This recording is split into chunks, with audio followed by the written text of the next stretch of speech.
I am the blogger of Curly Girly Says. I wrote a very detailed how to start a blog and make money blog post or article on my website. So I decided to do a quick overview of that article, a quick video overview. Obviously, I'm not going to be able to go through everything. I will link the actual article below. But here is a quick overview, a quick video of my incredibly detailed article. So here we go. How to start a blog and make money. All right, so these are the topics that we're going to talk about.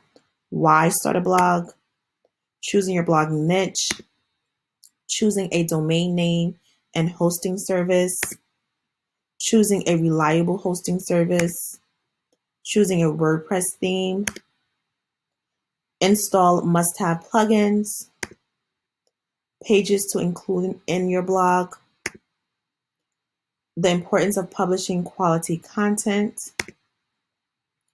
practical ways to monetize your blog, growing your blog traffic tips, and my final thoughts. Again, this is just an overview.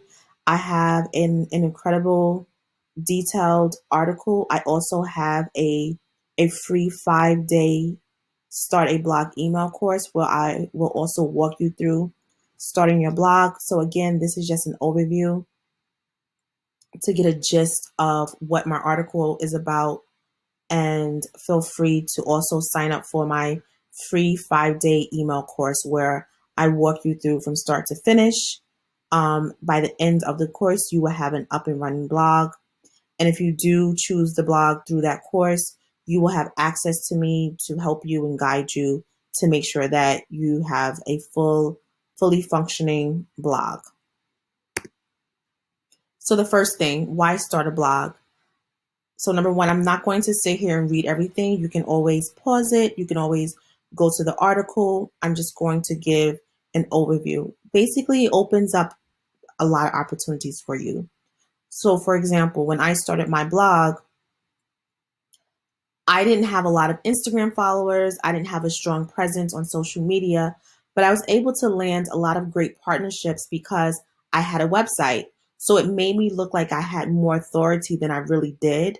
And it gave me a positive brand image. So it's a great way to start making money. And it truly opens up opportunities that you may not have received if you didn't have that blog, especially if you don't have a strong presence. Now I do. I have grown my Instagram account and so forth. I'm growing Pinterest slowly but surely. But when I first started, I did not. I didn't have a strong Instagram account. It was just family and friends, people that I went to high school with in college, friends. So it definitely opened up a lot of opportunities for me. It also can help you grow your business. So if you already have a business, if you're trying to sell something, it's nothing like, saying, hey, you can go to my website to purchase it, or you can go to my website to learn more about my brand. It also helps boost your SEO. So for example, if you realize a lot of companies always have like a section on their website that says blog. So they may be selling, just say, makeup or hair products, and that's their sales page, but then they will have a blog. And that's because content is what helps you get organic traffic. So blog is all about articles and writing content. So blogs can really help drive traffic to your website. Again, I talked about this. It improves your brand image. It's a great marketing tool. And basically the earnings, it's unlimited. It's your blog, it's your website, so you can do as you please. And I will talk a little bit more about that. Is that I'm an advocate for self-hosting. I don't believe in having a hosted website if your plan is to make money. If you're just doing it for fun, if you're just journaling, Okay, fine, you can go to Wix or you can go use WordPress.com. But if you're really trying to monetize your blog, you definitely want to do WordPress.org, and you definitely want to be self-hosted. Another thing that is important is choosing your blogging niche. So when I first started out, I was blogging tips, beauty, parenting, kids, education, and I called myself a lifestyle blog. And again, it's a lot of there are a lot of controversial ideas about. Some people say you can do well with a lifestyle blog. Some people say no, you need to really niche down. I'm a little bit in between. Even if you have a lifestyle blog, your topics need to make sense. And at the very least, you need to have a strategy. So for example, I did away with my parenting section. I did away with my kids section and my education section. It's still on my blog. If you dig deep, you'll find it, but I reorganized it where I'm only concentrating on my blogging tips and beauty, which is my tagline, blogging plus beauty, basically. And I even digged in a little bit further, is that you want to try to get Google to know what your blog is about. So basically right now, I'm really only writing articles about hair and blogging, and a lot of hair. And that's because you want to pick a category and write about 10 or 15 articles that you can start ranking for. So Google can start understanding what your site is about. If you have 5 different categories and one week you talk about wellness, and another week you talk about fashion, then another week you talk about mindfulness, and another week you talk about health, it's going to take a really long time for Google to understand what your website is all about. And it's going to be really difficult for you to rank because Google doesn't really know who you are, and you're not going to come up as a trusted site or someone that is an expert in your niche. And that's what Google wants. Google wants to give people what they're looking for and the best content possible. And that usually happens when Google considers you somewhat of an expert in your niche. And that means that you have a lot of content around that specific category. Um, So how to choose your blog niche. You want to obviously write about something that you're passionate about, but you also want to make sure that you have an audience. You just don't want to just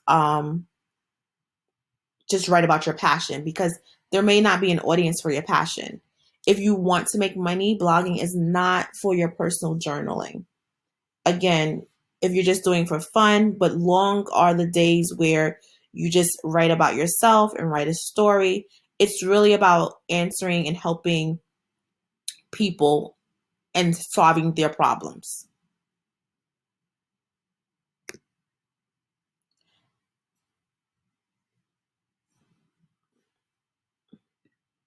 Okay. So basically, the next step is you want to choose a domain name and a hosting service. So a domain name is the name of your website. It is the house that your blog lives in. So Facebook.com, Google.com, my website, curlygirlysays.com. Those are examples of domain names. In a URL like HTTPS, the domain name is wikipedia.org, right? So basically, that's the domain name. A good domain name adds credibility to your blog and separates you from the millions of blogs on the web. It can also improve your visibility of your blog and increase your search engine ranking. So I just want to talk a little bit about that. So for example, because my domain name is Curly Girly, it implies that I probably have curly hair or something of that sort. And I'm starting to rank a lot of for things in the curly industry, different things that I wasn't even trying to rank for, just because my domain name infers that I'm some type of person with curly hair, they're assuming. So it definitely can help with your visibility in Google or any, other search engine. You want to stick with the .com. Again, I see others, some people may do a .net, .org. Ultimately, it's up to you. I know it can be really heartbreaking if you have your mind set up on a certain name and it's unavailable. But my suggestion is to stick with a .com. Keep it as short and simple as you can. And one thing that you should make sure, if you plan on using your name to sell products or anything like that, you want to make sure that's not trademarked. For example, Curly Girly says, I am free to use it, as my domain name. If I wanted to sell t-shirts, that's not a problem. But if I ever wanted to sell hair product with the name Curly Girly says, I cannot, because it is trademarked for someone that has a similar name. And again, it doesn't even have to be the same name. Even if it's just similar, you won't be able to use it. So if you have some type of a domain name that you want to eventually have a product with that name, you want to make sure that you trademark it, or you want to make sure that it's not already trademarked for the category that you want to use it for. You want to choose a reliable hosting service. Hosting entails buying or renting space on a web. That's basically what it is. It's almost like your domain name lives on the hosting site. I won't get too technical, just to make it simple. Reasons to choose a reliable hosting service. You have maximum uptime and it's highly reliable, faster loading speeds, 24/7 report, a reliable backup plan. Why you should avoid free hosting, there are a lot of different reasons too, but one of the main reasons, it's harder to rank on Google. You probably won't rank on Google if you do free hosting, and it's very hard to get accepted into affiliate marketing programs. I'm not saying that you can't, do Amazon or certain affiliates, but if you ever want to get in towards certain affiliate programs, most likely you will be denied. Even just ads, for example, like I have ads on my adventurous. Yes, I am. Try. Okay. Sorry. I have ads on my website, and if I had a free hosting site, I would not be qualified. Again, this is just what it would look like if you would choose Bluehost. I recommend Bluehost for newbies just because it's so user friendly. I'm now with Kingsta. I don't recommend them for newbies, although I love them. They don't have any phone support. Everything's through a chat, which is great, but for a newbie, that can be very intimidating. So I don't recommend them because of that, but they are amazing. But I do think Bluehost is the way to go if you are a new blogger. And the great thing about it is that if for any reason, if you don't like it, you can get your money back. But Bluehost for a new blogger, I highly recommend it. Basically, you can get the $3.95 plan. That will be fine. Later on, as your traffic grows, you can always grow with your brand and with your traffic in the packages. And this is just basically how it would look if you decided to go with Bluehost. I also will have the link down below. Basically, you're typing your domain name, then you enter your account information. Then you would choose your package, the basic 36 months or the 60 months, or you can do 12 months. The cheaper, I would recommend 36 months. You pay less if you do it that way. Approximately, you'll probably be spending about $150 to $200 for your hosting. And then step 5, you enter your payment, and bada boom, bada bing. Congratulations. You now have purchased your domain and host.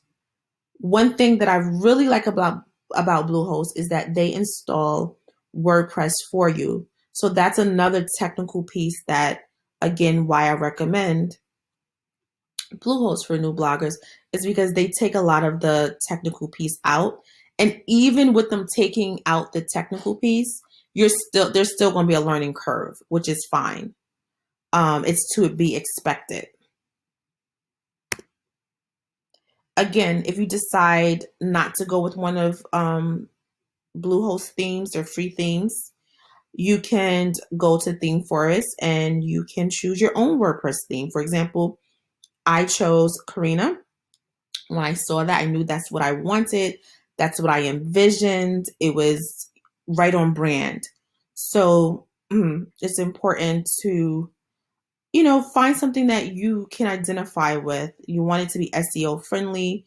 You want it to be responsive. You want it to be compatible.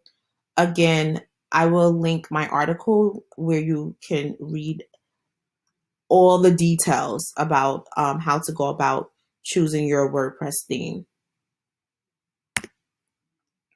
These are just a quick start of like install, must-have plugins.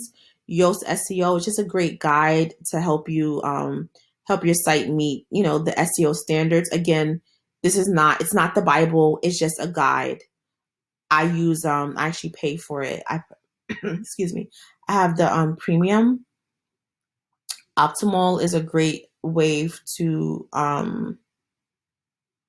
compress your images and optimize them for, to make sure that your website is as fast as possible, because sometimes pictures can slow down, images can slow down your website.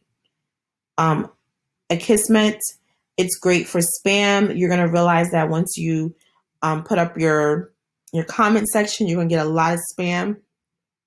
This plugin does a great job of taking that spam and dumping it in the garbage so you're not overwhelmed. And then you have WP Forms. It is the most user-friendly for beginners. And then Updraft Plus, it simplifies backups and restoration. It's the world's highest ranking and most popular scheduled backup plugin. So pages to include in your blog.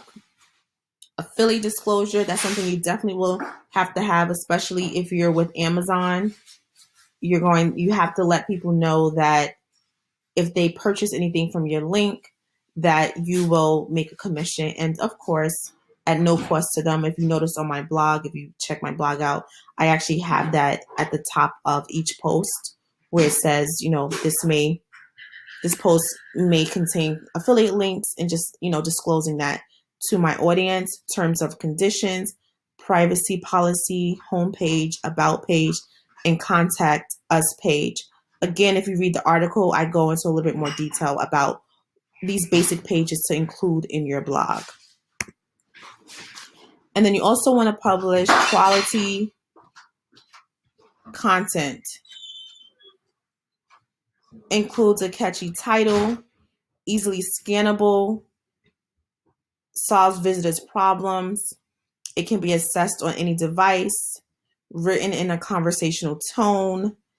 You want it to cover a subject matter, mostly, again, 1,000 words plus is the usual amount that you would at least need to cover something in detail, and have an enticing call to action. Again, this is just an overview. A lot goes into high quality content. It doesn't have to be overwhelming, but it's something that does need to be learned. And once you understand the format, it will get easier. Again, my post is a great place to start. And these are just some practical ways to monetize your blog. Affiliate marketing, which I talked about, advertisements.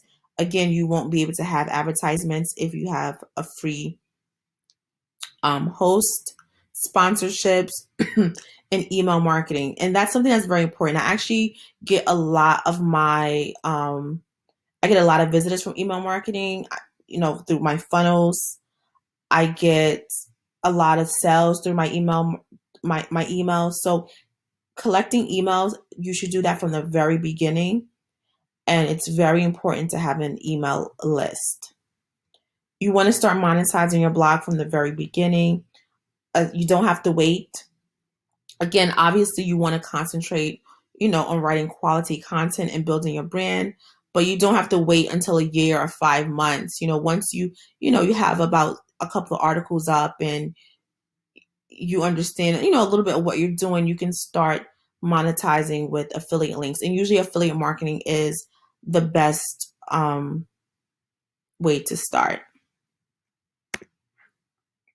And growing blog traffic tips, joining blogging communities, that has been such an amazing experience for me. Honestly, before starting my blog, I really wasn't on Facebook that often.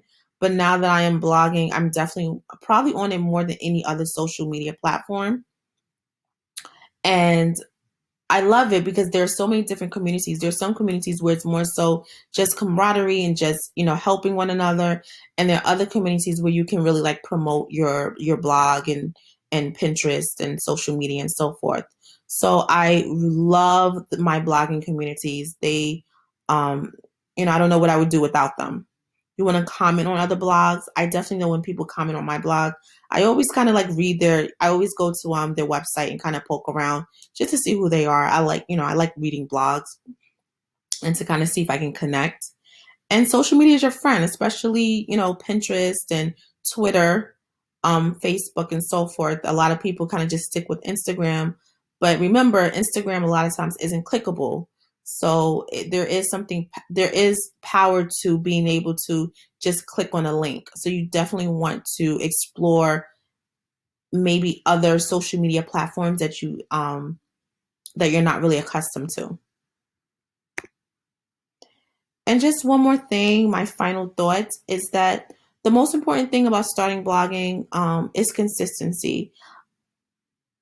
You will be frustrated. There will be days that you would think, is this even worth it? But those are the days where you can't go with your feelings. You just have to do it.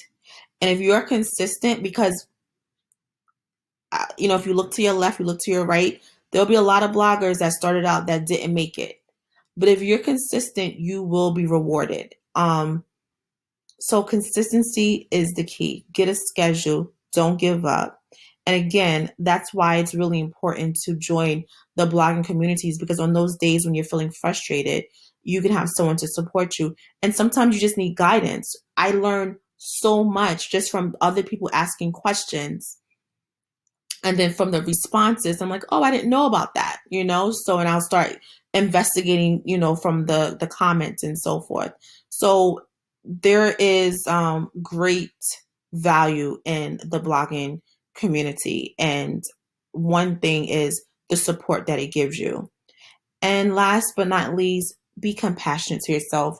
It does take time to see results, but your hard work will pay off if you are consistent. So I'll have some information below. Again, this is just an overview of my incredibly detailed post. Feel free to click the link. And I hope that, you learned a little something from this video. Again, this is just an overview.